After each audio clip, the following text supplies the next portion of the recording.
Hello friends, welcome back to my channel. ഇന്ന് നമ്മൾ discuss ചെയ്യാൻ പോകുന്നത് ബെസ്റ്റ് സ്കൂട്ടർ ഫോർ ലേഡീസ് 2026.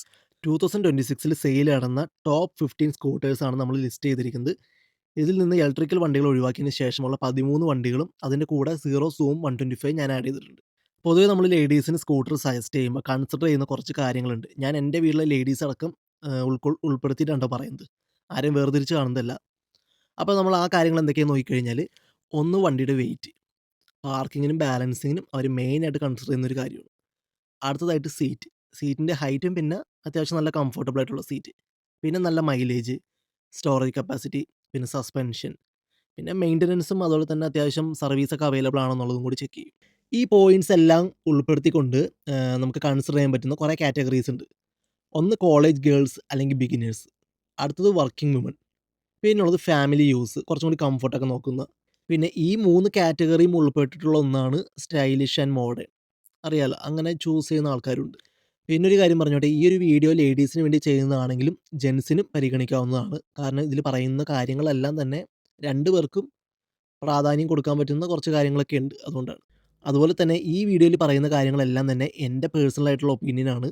ഞാൻ ഓടിച്ചേക്കുന്ന എക്സ്പീരിയൻസ് വെച്ചും അതുപോലെ തന്നെ ഞാൻ കളക്ട് ചെയ്ത ഇൻഫോർമേഷൻസും കൂടി ചേർത്താണ് ഈ വീഡിയോ ചെയ്തിരിക്കുന്നത്. നമ്മൾ ഈ കൊടുത്തിരിക്കുന്ന ലിസ്റ്റിനകത്ത് എല്ലാ വണ്ടികളുടെയും അത്യാവശ്യം വേണ്ട സ്പെക്സ് മാത്രമേ എടുത്തിട്ടുള്ളൂ. എല്ലാ സ്പെക്സും എടുത്ത് കൺഫ്യൂസ്ഡ് ആക്കാൻ എനിക്ക് താല്പര്യമില്ല. അതിലെടുത്തിരിക്കുന്ന കാര്യങ്ങളൊന്ന് power, torque, seat height, weight, storage capacity, fuel tank capacity, brakes, fuel efficiency, price, ഇത്രയും കാര്യങ്ങളാണ് എടുത്തിരിക്കുന്നത്. ഇതിൽ തന്നെ പവർ അത്ര ആവശ്യമുള്ള കാര്യമല്ല. കാരണം നമ്മളാരും അത്ര സ്പീഡിലൊന്നും ഓടിക്കാനും പോകുന്നില്ല. അതുപോലെ തന്നെ നമ്മുടെ റോഡ് സാഹചര്യങ്ങൾ അതിനോട് അനുയോജ്യമായ രീതിയിലുള്ളതല്ല. പിന്നെയുള്ളത് ടോർക്കാണ്. അത് ഓരോരുത്തരുടെയും ആവശ്യം അനുസരിച്ച് ചിലർക്ക് ഇനീഷ്യലി ഇത്തിരി ബുദ്ധിമുട്ടുണ്ടാവും എടുക്കാനൊക്കെ ആയിട്ട്. അങ്ങനെയുള്ളവർക്കൊക്കെ നമുക്ക് വേണമെങ്കിൽ കൺസിഡർ ചെയ്യാവുന്ന കാര്യമാണ്. പിന്നെ സീറ്റ് ഹൈറ്റ് മസ്റ്റാണ്, വെയിറ്റും മസ്റ്റാണ്, സ്റ്റോറേജ് കപ്പാസിറ്റിയും അത്യാവശ്യമായിട്ട് വേണ്ട കാര്യം തന്നെയാണ്. പിന്നുള്ളത് ബ്രേക്ക്, ഫ്യൂവൽ എഫിഷ്യൻസി, വണ്ടിയുടെ പ്രൈസ്. ഇനി നമുക്ക് മെയിൻ ടോപ്പിക്കിലേക്ക് കടക്കാം. ഈ ലിസ്റ്റിൽ പറഞ്ഞിരിക്കുന്ന വണ്ടികൾ നമ്മുടെ പോയിന്റ്സുകളിൽ ഏതൊക്കെയായിട്ടാണ് കൂടുതൽ മാച്ചിങ് വന്നത് നോക്കാം. ഫസ്റ്റ് തന്നെ മോസ്റ്റ് റിലയബിൾ ആയിട്ടുള്ള സ്കൂട്ടർ, അത് ഹോണ്ട ആക്റ്റീവ തന്നെയാണ്. വേറൊന്നും കൊണ്ടല്ല, നമുക്ക് ആ ഒരു എഞ്ചിനോടുള്ള ഒരു വിശ്വാസവും അതുപോലെ തന്നെ ഈസി മെയിൻ്റനൻസ്. ഹോണ്ടയുടെ സർവീസ് സെൻ്റർ നിങ്ങൾക്കറിയാം, എല്ലായിടത്തും അവൈലബിൾ ആണ്, പാർട്സും അവൈലബിൾ ആണ്. അതുകൊണ്ട് തന്നെ ഈ 2 കാര്യങ്ങൾ നമുക്ക് തീർച്ചയായിട്ടും ഹോണ്ടനെ തന്നെ ഡിപ്പെൻഡ് ചെയ്യാം. വേറെ വണ്ടികളൊന്നും മോശം എന്നല്ല പറയണത്, ഏറ്റവും ടോപ്പിൽ നിൽക്കുന്നത് ഹോണ്ടയാണ്. അതുകൊണ്ട് മാത്രം പറഞ്ഞതാണ്. എന്നാൽ ഈ എഞ്ചിൻ പ്രശ്നങ്ങൾ ഉണ്ടായിട്ടുണ്ട്, അതുപോലെ തന്നെ സർവീസ് മോശമായിട്ടുള്ള ഒരുപാട് അനുഭവങ്ങൾ നമുക്കറിയാം. ഈവൻ എൻ്റെ ആണെങ്കിലും ഫസ്റ്റത്തെ ഡിയോ അത്ര ഒരു പെർഫെക്റ്റ് ആയിരുന്നില്ല. മേ ബി ഞാനത് ഓടിച്ചതിൻ്റെ സ്റ്റൈൽ കൊണ്ടാവാം, എൻ്റെ ഫസ്റ്റ് വണ്ടിയായിരുന്നു, അതുകൊണ്ടാവാം ചിലപ്പോൾ. അത് കഴിഞ്ഞ് ഇപ്പോൾ ഞാൻ യൂസ് ചെയ്യുന്നത് ഹോണ്ട ഗ്രാസിയാണ്. ഇതെല്ലാം ഇപ്പോഴും നല്ല സ്മൂത്തായിട്ട് പോകുന്ന വണ്ടികൾ തന്നെയാണ്. ഏത് ഹോണ്ട ഗ്രാസിയ. അടുത്തായിട്ട് നമുക്ക് ബെസ്റ്റ് മൈലേജ് ഏത് വണ്ടിയാണെന്ന് നോക്കാം. അത് യമഹയുടെ ഫസീനോയും അതുപോലെ തന്നെ റേസ്ഡാറാണ്. അതിനുള്ള മെയിൻ റീസൺ എന്താണെന്ന് വെച്ചാൽ, ഈ വണ്ടിയുടെ ഒരു ഹൈബ്രിഡ് സിസ്റ്റം തന്നെയാണ്. ഹൈബ്രിഡ് സിസ്റ്റം ഉദ്ദേശിക്കണമെന്ന് വെച്ചാൽ, നമുക്ക് ഈ ഈ ഒരു സ്കൂട്ടേഴ്സിന് ഒരു ഇലക്ട്രിക്കൽ മോട്ടറിൻ്റെ സഹായത്തോടെയാണ് ഇതിൻ്റെ എഞ്ചിൻ വർക്ക് ചെയ്യുന്നത്. അതായത് ഈ ഒരു വണ്ടിയുടെ പല സമയങ്ങളിൽ, അതായത് ആക്സിലറേഷൻ ടൈമിൽ അല്ലെങ്കിൽ എഞ്ചിൻ ലോഡ് എടുക്കേണ്ട സമയത്തെല്ലാം തന്നെ ഈ ഒരു ഇലക്ട്രിക് മോട്ടർ അതിന് സപ്പോർട്ട് കൊടുക്കും. അതുകൊണ്ട് തന്നെ ഈ വണ്ടിയുടെ ലോഡ് കുറയ്ക്കും, ഫ്യൂവൽ എഫിഷ്യൻസി കൂട്ടും. അതാണ് ഈ ഒരു വണ്ടിക്ക് മൈലേജ് കൂടാനുള്ള മെയിൻ പോയിന്റ്. അത് മാത്രമല്ല, ഏറ്റവും വെയിറ്റ് കുറഞ്ഞിട്ടുള്ള സ്കൂട്ടറാണ് ഈ കാണുന്ന ഫസീനോയും റേസ്ഡാറും. ഏറ്റവും വെയിറ്റ് കുറഞ്ഞതല്ല, ഈ ലിസ്റ്റിലെ ഏറ്റവും വെയിറ്റ് കുറഞ്ഞ സ്കൂട്ടേഴ്സാണ്. അതുപോലെ തന്നെ അടുത്ത പോയിന്റാണ് നമ്മുടെ ലൈറ്റ് വെയിറ്റ് സ്കൂട്ടർ. അത് ഈ 2 സ്കൂട്ടേഴ്സ് തന്നെയാണ്, റേസ്ഡാറും അതുപോലെ തന്നെ ഫസീനോയും. 99 കിലോഗ്രാമുള്ള ഈ 2 വണ്ടികളുടെയും വെയിറ്റ് ഏകദേശം വരുന്നത്. പിന്നെ ഇതിൽ ടോപ്പ് വേരിയൻറ്റിനും ബേസിനും ചെറിയ വെയിറ്റ് ഡിഫറൻസ് വരാൻ ചാൻസ് ഉണ്ട്. വേറൊന്നുമല്ല, അതിൻ്റെ അലോയൊക്കെ ആഡ് ചെയ്യുമ്പോൾ അതിനനുസരിച്ചുള്ള വെയിറ്റിൽ ചെറിയ മാറ്റങ്ങൾ വരും. പക്ഷെ അതൊന്നും വണ്ടീനെ കാര്യമായിട്ട് അഫക്റ്റ് ചെയ്യില്ല. അതുപോലെ തന്നെ ലൈറ്റ് വെയിറ്റ് ആണെന്ന് വിചാരിച്ച് നിങ്ങൾക്ക് റോട്ടിൽ കൂടെ ഓടിക്കുമ്പോൾ ബുദ്ധിമുട്ടുണ്ടാവുമെന്ന് വിചാരിക്കേണ്ട. കേട്ടില്ല, അതനുസരിച്ചായിരിക്കും ഈ വണ്ടികൾ ഡിസൈൻ ചെയ്തിരിക്കുന്നത്. നമ്മുടെ അടുത്ത പോയിന്റാണ് ഷോർട്ട് റൈഡേഴ്സ്. അതെന്താ സംഭവം എന്ന് വെച്ചാൽ, നമുക്കിപ്പോൾ ഒരേ ഹൈറ്റിലുള്ള പല ആളുകൾക്കും പല ബോഡി പ്രൊപ്പോർഷൻസ് ആയിരിക്കും. അതായത് ചിലർക്ക് അരക്ക് താഴേക്ക് നീളം കൂടുതലുണ്ടാവും, കുറവുണ്ടാവും. അരക്ക് മുകളിലേക്ക് ഇതുപോലെ തന്നെ നീളം കൂടുതലും കുറവായിരിക്കും. അതുകൊണ്ട് ഹൈറ്റ് സെയിം ആണെങ്കിൽ പോലും ആ ഒരു പ്രൊപ്പോർഷൻ വ്യത്യാസം ഉണ്ടാവും. അപ്പോൾ നമുക്കെന്താ സംഭവം എന്ന് വെച്ചാൽ, നമുക്ക് ഒരു വണ്ടി തന്നെ 2 പേർക്കും ചിലപ്പോൾ ബെസ്റ്റ് ആവണമെന്നില്ല.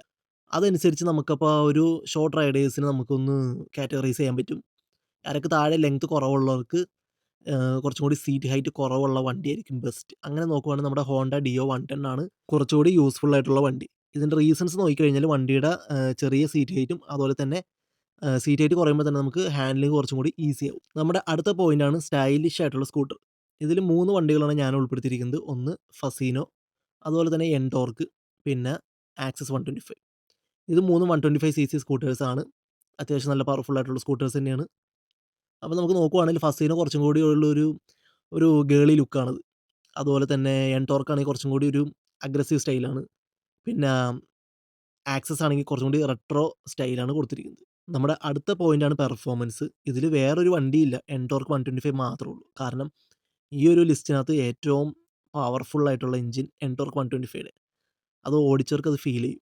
ഞാനൊക്കെ ഓടിച്ചിട്ട് നല്ല അടിപൊളിയായിട്ട് എന്താ പറയുക ഒരു സ്പോർട്ടി ഫീലാണ് എൻടോർക്ക് ഓടിക്കുമ്പോൾ. ഒരു ഗിയർലെസ് ബൈക്ക് ഓടിക്കുന്ന പോലെയൊക്കെ എനിക്ക് ഫീൽ ചെയ്തിരിക്കുന്നുണ്ട്. നമ്മൾ പിന്നെ ഓരോ വണ്ടി ഓടിക്കുമ്പോൾ നമ്മൾ ആ ഒരു വണ്ടിയുടെ പോയിന്റ് ഓഫ് വ്യൂവിൽ നിന്നാണ് നമ്മൾ ഓടിക്കുന്നത് എപ്പഴും. അല്ലാണ്ട് ഞാനിപ്പോൾ ബുള്ളറ്റ് ഓടിക്കുന്ന ഒരാള് സ്കൂട്ടർ ഓടിച്ച് കഴിഞ്ഞാലുള്ള ഡിഫറൻസ് എന്താന്ന് നമുക്കറിയാം. അത് മനസ്സിലാക്കിയിട്ട് വേണം നമ്മൾ ഓടിക്കാൻ. നമ്മുടെ അടുത്ത പോയിന്റാണ് പ്രീമിയം കംഫർട്ട്. അതായത് ഈ വണ്ടികളിൽ ഈ ലിസ്റ്റിനകത്ത് ഏറ്റവും കംഫർട്ട് തരുന്ന വണ്ടി സുസുക്കിയുടെ ബർഗ്മാൻ സ്ട്രീറ്റ് തന്നെയാണ്. കാരണം ആ ഒരു വണ്ടിയുടെ ഒരു മേക്കിംഗ് തന്നെ അങ്ങനെയാണ്. ആ ഒരു മാക്സി സ്റ്റൈൽ സ്കൂട്ടറാണത്. ബോഡി പ്രൊപ്പോർഷൻസ് അത്ര കറക്റ്റ് അല്ലെങ്കിൽ പോലും അത്യാവശ്യം നല്ല കംഫർട്ട് തരുന്ന സീറ്റിംഗ് ആണ് ഈ ഒരു വണ്ടിക്കുള്ളത്. ഇനി നമുക്ക് മൊത്തത്തിലൊന്ന് എടുത്ത് പറയുകയാണെങ്കിൽ ഓവറോൾ ലേഡീസിന് ബെസ്റ്റായിട്ട് എനിക്ക് തോന്നുന്നത് ടി വി എസിൻ്റെ ജൂപ്പിറ്റർ 110 ആണ്. കഴിഞ്ഞ 2, 3 വീഡിയോയിലും ജൂപ്പിറ്റർ തന്നെയാണ് ഏറ്റവും ടോപ്പ് അടിച്ചത്. അത് കാരണം എന്ന് പറഞ്ഞാൽ അതിൻ്റെ കുറേ കാര്യങ്ങളാണ്. ഒന്ന് നല്ല കംഫർട്ടബിൾ ആണ്, പ്രാക്ടിക്കൽ ആണ് വണ്ടി. അതുപോലെ തന്നെ നല്ല സ്റ്റോറേജ് സ്പേസ്. ഇതൊക്കെ എല്ലാം നമുക്ക് കൺസിഡർ ചെയ്യാൻ പറ്റുന്ന മെയിൻ പോയിന്റ്സ് ആണ്. മറ്റ് സ്കൂട്ടറുകളിലൊക്കെ ഇതുവരെ ഏഹ്, അവര് ഇംപ്ലിമെന്റ് ചെയ്യാത്ത കുറച്ച് കാര്യങ്ങൾ ആദ്യമേ ജൂപ്പിറ്ററിൽ അവർ കൊണ്ടുവന്നു. മെയിനായിട്ട് ഈ സ്റ്റോറേജ് സ്പേസ്. അന്നൊക്കെ നമുക്ക് ജൂപ്പിറ്റർ 125 ആയിരുന്നു ടോപ്പ് എന്ന് വെച്ചത്. പക്ഷേ ഇപ്പം ഞാൻ സജസ്റ്റ് ചെയ്യുന്നത് ജൂപ്പിറ്റർ 110 ആണ്. കാരണം 110 ആയതുകൊണ്ട് തന്നെ പവറും ടോർക്കും കുറച്ച് കുറവാണ്. അതുപോലെ തന്നെ പ്രൈസും കുറയും. പിന്നെ ഈ പറഞ്ഞ കാര്യങ്ങളെല്ലാം 110ൽ അവൈലബിൾ ആണ്. അതായത് നല്ല കംഫർട്ടബിൾ ആണ്, പ്രാക്ടിക്കലും ആണ്, സ്റ്റോറേജ് സ്പേസ്. ഇത് 33 ലിറ്ററാണ് ഇതിൻ്റെ സ്റ്റോറേജ് കപ്പാസിറ്റി. മറ്റേ അണ്ടർ സീറ്റ് സ്റ്റോറേജ് കപ്പാസിറ്റി. അത് ജൂപ്പിറ്റർ 125ൻ്റെ സെയിം നമുക്ക് കിട്ടുന്നുണ്ട്. പിന്നെ ഞാൻ പറയാൻ വിട്ട ഒരു കാര്യമുണ്ട്. നമ്മുടെ വണ്ടികളുടെയൊക്കെ ടയർ സൈസാണ്. അതായത് ടയർ സൈസ് കൂടുന്തോറും നമുക്ക് വണ്ടിയിലുള്ളൊരു കംഫർട്ട് കൂടും. ഐ മീൻ ഒരു സ്മൂത്ത്നെസ് കൂടും. അപ്പോൾ സ്കൂട്ടറുകൾ പൊതുവെ വരുന്നത് 10 ഇഞ്ച്, 12 ഇഞ്ചാണ്. പിന്നെ സൂം 125ലാണ് 14 ഇഞ്ച് ടയർ സൈസ് വരുന്നത് ഫ്രണ്ട് ആൻഡ് ബാക്ക്. അതായത് എൻടോർക്കൊക്കെ ആയിട്ട് കമ്പയർ ചെയ്യാൻ പറ്റുന്ന ഒരു അടിപൊളി സ്കൂട്ടറാണ് ഈ ഹീറോയുടെ സൂം 125. പിന്നെ വണ്ടി ഇറങ്ങിയിട്ട് അധികം നാളായിട്ടില്ല. അതുകൊണ്ട് തന്നെ അതത്ര സെയിൽ സംഭവിച്ചിട്ടില്ല ഇതുവരെ. അതുകൊണ്ടാണ് നമ്മുടെ ലിസ്റ്റിൽ ഏറ്റവും താഴെ ലിസ്റ്റിൽ ഇല്ലാഞ്ഞിട്ട് ഞാനത് ഉൾപ്പെടുത്തിയത്. നല്ല സ്റ്റൈലിഷ് ആയിട്ടുള്ള 125 സ്കൂട്ടറാണ്. അതായത് എൻടോർക്കിനോട് കിടപിടിക്കാൻ പറ്റുന്ന നല്ലൊരു സ്കൂട്ടറാണ് ഹീറോയുടെ സൂം 125. ഇനി നമുക്ക് കാറ്റഗറി വൈസ് നമുക്ക് വണ്ടികൾ പറയാം. ആർക്കൊക്കെ ഏതൊക്കെ വണ്ടികളാണ് സ്യൂട്ടബിൾ ആവാന്നുള്ളത്. ഫസ്റ്റ് തന്നെ കോളേജ് ഗേൾസ് അല്ലെങ്കിൽ ബിഗിനേഴ്സ്.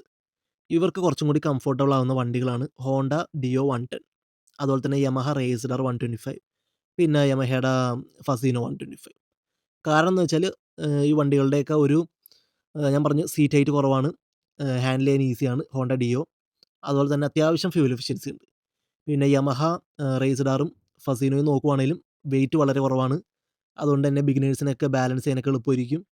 പിന്നെ മൈലേജും അത്യാവശ്യമുണ്ട്. അപ്പോൾ കോളേജ് റൈഡേഴ്സിനൊക്കെ കൊണ്ടു നടക്കാനൊക്കെ ആയിട്ട് അറിയാലോ അവർക്ക് ഇൻകം ഇല്ലാത്തതുകൊണ്ട് കുറച്ചും കൂടി ഒരു ബെറ്റർ ഓപ്ഷൻ ഈ 3 വണ്ടികളായിരിക്കും. ഇനി നമുക്ക് അടുത്ത കാറ്റഗറിയാണ് വർക്കിംഗ് വുമൺ. അവർക്ക് പറയാൻ പറ്റുന്ന വണ്ടികൾ ഏതൊക്കെയാണെന്ന് വെച്ചാൽ ടി വി എസ് ജൂപ്പിറ്റർ പറയാം. അതുപോലെ തന്നെ ഹോണ്ട ആക്ടിവ പറയാം. പിന്നെ യമഹ ഫസീനോ, റേസഡാറും പറയാം. ഒന്നെന്ന് പറയുന്നത് നമ്മൾ ഡെയിലി യൂസാണ്. അപ്പോൾ മറ്റേ ഹോണ്ട ആക്ടിവയൊക്കെ എന്ന് പറയുന്നത് നല്ല റിലയബിൾ ആയിട്ടുള്ള എഞ്ചിനാണ്. അതുപോലെ തന്നെ ട്രസ്റ്റ് ചെയ്യാൻ പറ്റിയ ബ്രാൻഡാണ്.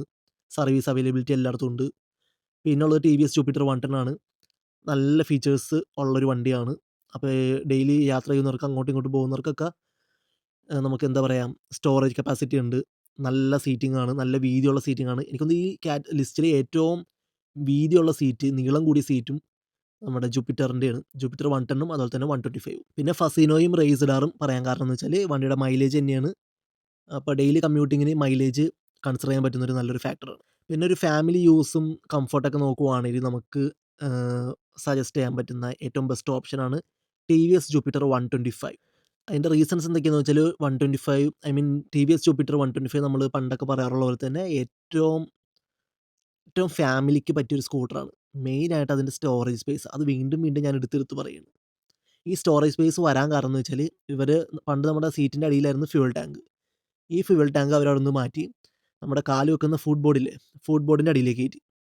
എന്ന് വെച്ച് സേഫ്റ്റിക്ക് പ്രശ്നമൊന്നുമില്ല കേട്ടോ. അതൊക്കെ അതിനുള്ള റിസർച്ചും കാര്യങ്ങളൊക്കെ കഴിഞ്ഞിട്ടാണ് ഇവര് വണ്ടി ഇറക്കിയത്. അപ്പൊ ഇതിന്റെ അടിയിലേക്ക് ഫുട് ബോർഡിന്റെ അടിയിലേക്ക് ഫ്യൂവൽ ടാങ്ക് മാറ്റിയപ്പോ തന്നെ സീറ്റിന്റെ അടി ഫുൾ വേക്കന്റ് ആയി. അപ്പൊ അത് ഫുള്ള് നമുക്ക് കിട്ടുവാണ് സ്റ്റോറേജിങ് സ്പേസ് ആയിട്ട്. അപ്പൊ ഏകദേശം 33 ലിറ്ററാണ് അതിന്റെ കപ്പാസിറ്റി. 2 ഹെൽമെറ്റ് സുഖമായിട്ട് അതിനകത്തിരിക്കും. ഒരു ഫുൾ ഫേസും ഒരു ഹാഫ് ഫേസും. പിന്നെ ഇതെല്ലാം ഉൾപ്പെടുത്തിക്കൊണ്ട് നമുക്ക് കുറച്ചും കൂടി സ്റ്റൈലിഷ് അല്ലെങ്കിൽ ഒരു മോഡേൺ ലുക്കുള്ള ഒരു വണ്ടിയൊക്കെ നോക്കുവാണേല് നമുക്ക് പറയാൻ പറ്റുന്ന സ്കൂട്ടേഴ്സാണ് യമഹ ഫസീനോ പറയാം. ലേഡീസിന് പൊതുവെ ഇഷ്ടപ്പെടുന്ന ഒരു ഡിസൈനാണ് അതിന്റെ. ഞാൻ നേരത്തെ പറഞ്ഞ പോലെ കുറച്ചും കൂടി ഒരു ഗേളി ലുക്കാണ് ആ വണ്ടിക്ക്. പിന്നെ അതുപോലെ തന്നെ ഇത് പറയാം ആക്സസ് 125 അത് കുറച്ചും കൂടി ഒരു ക്ലാസിക് ലുക്കാണ്. നമ്മുടെ ഒരു വെസ്പയുടെയൊക്കെ ഒരു ലുക്ക് തരുന്ന ഒരു വണ്ടിയാണ്. വെസ്പയുടെ തന്നെ കുറച്ചും കൂടി ബൾക്കി ആയിട്ട് തോന്നുന്ന ഒരു വണ്ടിയാണ് ആക്സസ് 125. പിന്നെ ഇതെല്ലാം പരിഗണിച്ചുകൊണ്ട് തന്നെ ഓവറോൾ എനിക്ക് സജസ്റ്റ് ചെയ്യാൻ പറ്റുന്ന ഒരൊറ്റ വണ്ടിയേ ഉള്ളൂ. അത് ടി വി എസ് ജുപ്പിറ്റർ 110 ആണ്. അതിന്റെ റീസൺസ് ഞാൻ എക്സ്പ്ലെയിൻ ചെയ്യാം. ഒന്ന് വളരെ പ്രാക്ടിക്കലാണ്. കാരണം അതിന്റെ ആ ഒരു ഹ്യൂജ് സ്റ്റോറേജ് സ്പേസ് തന്നെയാണ്. പിന്നെ ലൈറ്റ് വെയിറ്റ് ആണ്. 105 കിലോഗ്രാം ഉള്ളൂ. പിന്നെ അത്യാവശ്യം നല്ല കംഫർട്ടബിൾ ആയിട്ടുള്ള സീറ്റ് ഹൈറ്റ് ആണ്. 770 ഉള്ളൂ. ഒരു ആവറേജ് ഹൈറ്റുള്ള എല്ലാവർക്കും ഹാൻഡിൽ ചെയ്യാൻ പറ്റുന്ന ഒരു സീറ്റ് ഹൈറ്റ് ആണ്. പിന്നെ അത്യാവശ്യം നല്ല മൈലേജ് കിട്ടുന്നുണ്ട്. 60ന് മേളിലൊക്കെ ക്ലെയിം ചെയ്ത ആൾക്കാരുണ്ട്. പിന്നെ നല്ല സ്മൂത്ത് ആയിട്ടുള്ള റൈഡിംഗ് ആണ്. നല്ല സസ്പെൻഷനാണ്. 12 ഇഞ്ച് ടയേഴ്സ് ആയതുകൊണ്ട് തന്നെ അത്യാവശ്യം നല്ല സ്മൂത്ത് റൈഡിംഗ് നമുക്ക് കിട്ടും. പിന്നെ ഈ ഒരു 125ല് ചെറിയൊരു ജെർക്കിങ് ഫീൽ ചെയ്യും നമുക്ക്. പക്ഷെ അത് 2 പേരിരുന്ന് ഓടിക്കുമ്പോൾ കുഴപ്പമില്ല. അത് മാത്രമല്ല സിംഗിൾ ആണെങ്കിൽ കുറച്ച് സ്പീഡ് കേറി കഴിയുമ്പോൾ ആ ഒരു ജെർക്കിങ് മാറുകയും ചെയ്യും. അത് കംപ്ലയിന്റ് ഒന്നുമല്ല ട്ടാ. അവരാ എഞ്ചിൻ ഡിസൈൻ ചെയ്തിരിക്കുന്നത് അങ്ങനെയാണ്. അതുകൊണ്ടാണ്. പിന്നെ 110ലേക്ക് വരുവാണേല് നമുക്ക് സസ്പെൻഷൻ നല്ലതാണ്. നേരത്തെ പറഞ്ഞ പോലെ തന്നെ നല്ല സ്മൂത്ത് റൈഡിംഗ് ആണ്. പിന്നെ ട്രാഫിക്കിലൊക്കെ ഹാൻഡിൽ ചെയ്യാനൊക്കെ ആയിട്ട് നല്ല എളുപ്പമാണ്. പിന്നെ അതുപോലെ തന്നെ അതില് കുറച്ച് പുതിയതായിട്ട് ആഡ് ചെയ്തിരിക്കുന്ന ഫീച്ചേഴ്സൊക്കെ ഉണ്ട്. ആ ലൈറ്റൊക്കെ നമ്മൾ വണ്ടി ഓഫ് ചെയ്താലും കുറച്ച് നേരത്തേക്ക് ലൈറ്റ് കത്തി കിടക്കും. അതൊക്കെ നമുക്ക് ഇരുട്ടത്തൊക്കെ കുറച്ചും കൂടി യൂസ്ഫുൾ ആണ്. പിന്നെ അതുപോലെ തന്നെ ഫാമിലിക്കും കോളേജ് യൂസിനും ഓഫീസ് പർപ്പസിനൊക്കെ പറ്റിയൊരു സ്കൂട്ടറാണ് ടി വി എസ് ജുപ്പിറ്റർ 110. അപ്പോൾ നിങ്ങൾക്ക് എൻ്റെ പോയിന്റ്സ് ഒക്കെ കിട്ടിയിട്ടുണ്ടാവും എന്ന് വിചാരിക്കുന്നു.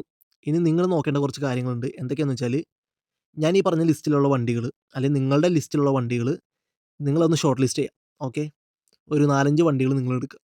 ഈ 4, 5 വണ്ടികൾ എടുത്തിട്ട് ആരും പറയണത് കേൾക്കണ്ട. നിങ്ങൾ തന്നെ എല്ലാ ഷോറൂമുകളിലും വിളിക്കുക. ഒരു ദിവസം ഫിക്സ് ചെയ്യുക ടെസ്റ്റ് റൈഡിന്. ഒരു ദിവസം നിങ്ങൾ അതിനുവേണ്ടി ഫ്രീ ആക്കിയിട്ട് അങ്ങോട്ട് ചെല്ലുക. നിങ്ങൾ തന്നെ ഒരു ട്രാക്ക് ഉണ്ടാക്കുക. ഇന്ന ഷോറൂമുകളിൽ ഇന്ന സമയത്ത് കയറാം എന്നുള്ള രീതിയിൽ. എന്തായാലും ഒരു ഷോറൂമിൽ കയറി ടെസ്റ്റ് ഡ്രൈവ് കഴിഞ്ഞിറങ്ങാനായിട്ട് കൂടിപ്പോയ ഒരു 1/4 മണിക്കൂർ. അതിൽ കൂടുതൽ നമുക്ക് വേണ്ട. അപ്പോൾ നിങ്ങൾ ചെല്ലുക, വണ്ടി ചോദിക്കുക.